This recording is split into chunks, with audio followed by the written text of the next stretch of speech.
What would you give to know the secrets of the cosmos? Would you trade comfort for chaos, certainty for madness, or even your very self for a glimpse into the unseen? In the shadowy mists of Norse mythology, one figure dared to answer this riddle not with words, but with a sacrifice so profound, it shattered the boundary between gods and men. His name was Odin. This is not a tale of conquest or dominion. It is not the story of a war god drunk on power, nor of a king ruling from a gilded throne. This is a journey into the heart of divine longing, a perilous pilgrimage into the abyss of the unknown, where the Allfather offered himself upon the world tree, not for gold, not for glory, but for something far more elusive: wisdom. Suspended for 9 days and 9 nights without food or drink, Odin gave up everything to peer beyond the veil of illusion, to grasp the runes, the sacred symbols of knowledge, magic, and creation itself. This sacrifice was not a transaction, but a transformation. And what he received in return was not comfort or reward, but a burden, the weight of truth, the agony of insight. Why would a god, already immortal, already powerful, risk it all for knowledge? What secret did he uncover that was worth such torment? And more importantly, what does this myth reveal about the spiritual path, the price of awakening, and the quest that every soul must one day confront? In this video, we will unravel the hidden meaning behind Odin's self-sacrifice, peeling back the layers of ancient Norse wisdom to expose a truth that speaks to seekers of every age. We will explore the historical and philosophical roots of this myth, dive deep into its symbolic core, and most importantly, uncover how this ancient tale offers powerful tools for our modern spiritual journey. Stay with me as we descend into the sacred depths of Yggdrasil, the world tree, and discover what it truly means to die to the self in pursuit of the eternal. To understand Odin's sacrifice, we must first journey into the mythic fabric of Norse cosmology, a realm where time coils like a serpent and knowledge is not given, but earned through suffering, vision, and will. In the ancient Norse worldview, the cosmos was not a fixed, orderly place governed by immutable laws. It was a living, breathing organism, woven together by mystery, populated by giants, spirits, and gods who themselves were bound to fate. At the heart of this world stood Yggdrasil, the great world tree, its roots stretching into hidden realms, its branches sheltering the 9 worlds. It was not merely a tree, but a symbol of the entire structure of reality, connecting the material, the spiritual, and the unknowable. Odin, known as the Allfather, was no passive ruler.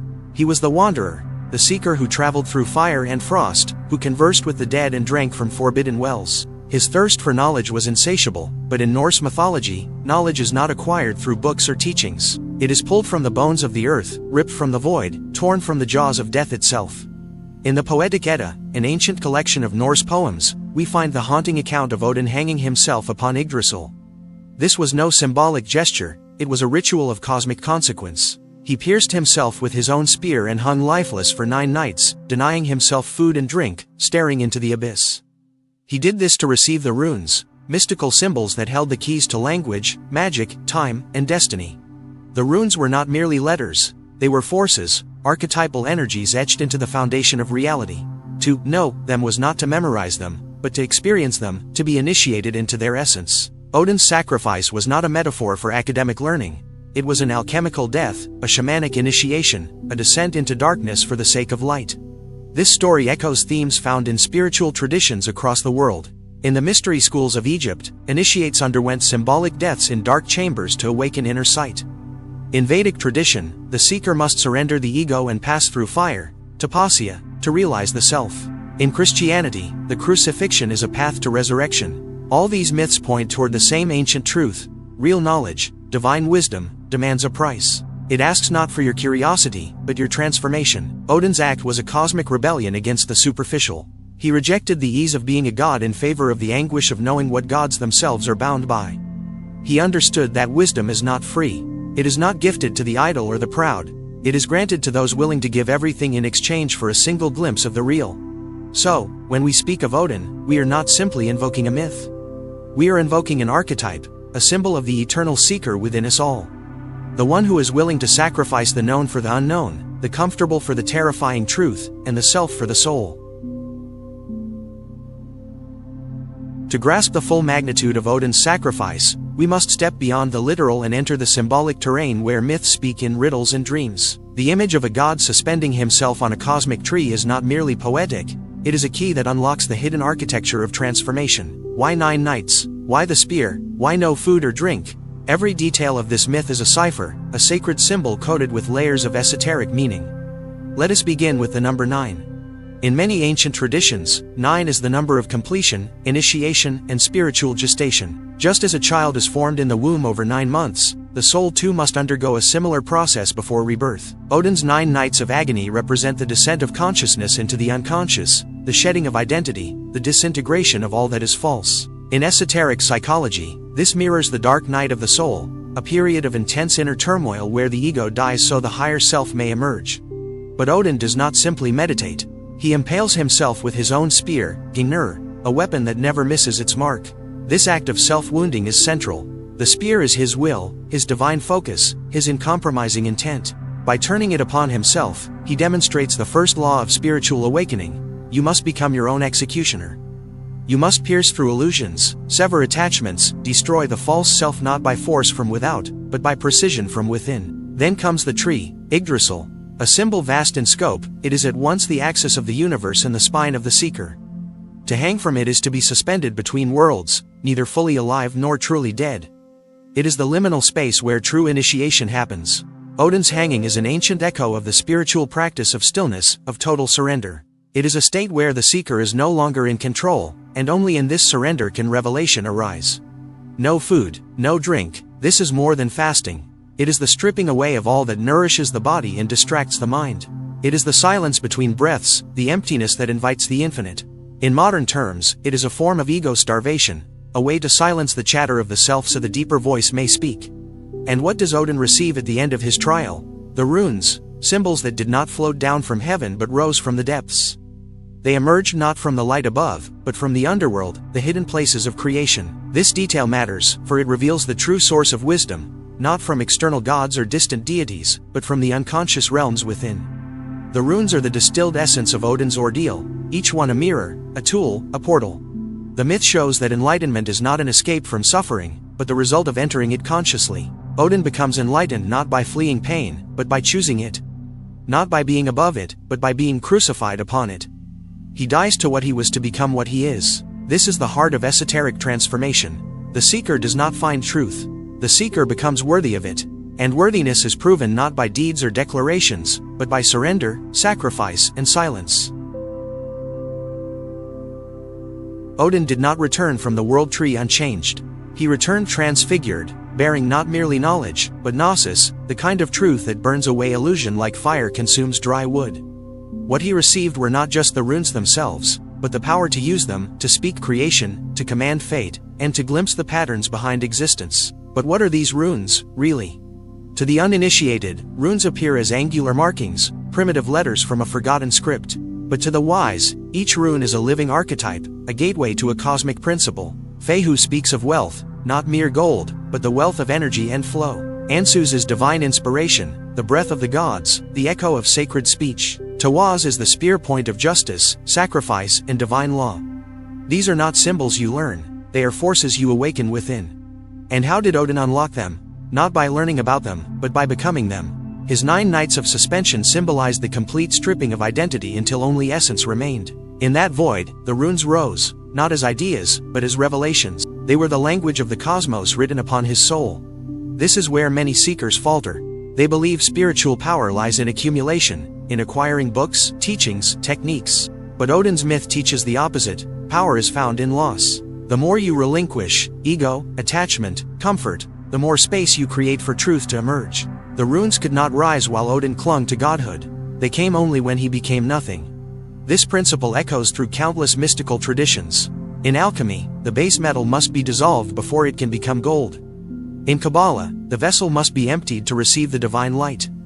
In Zen, the student must unlearn before awakening. All point toward the same esoteric law: death precedes birth, destruction precedes revelation, silence precedes speech. But Odin's return was not triumphant in the traditional sense. His gift was not comfort, it was responsibility. With the runes came a burden: to use this power not for self-gratification, but for the weaving of destiny. He became a shaper of reality, yes, but also its guardian. For to know the code of the universe is to carry its weight. In a deeper sense, Odin becomes the bridge between gods and men. He embodies the truth that divine knowledge is not reserved for the elite, but can be earned by anyone willing to walk the path of sacrifice. This democratization of the sacred is revolutionary. It says, you, too, can become like Odin. Not by worshipping him, but by walking the path he walked, by hanging your own illusions on the tree of transformation. This is not mythology. This is instruction.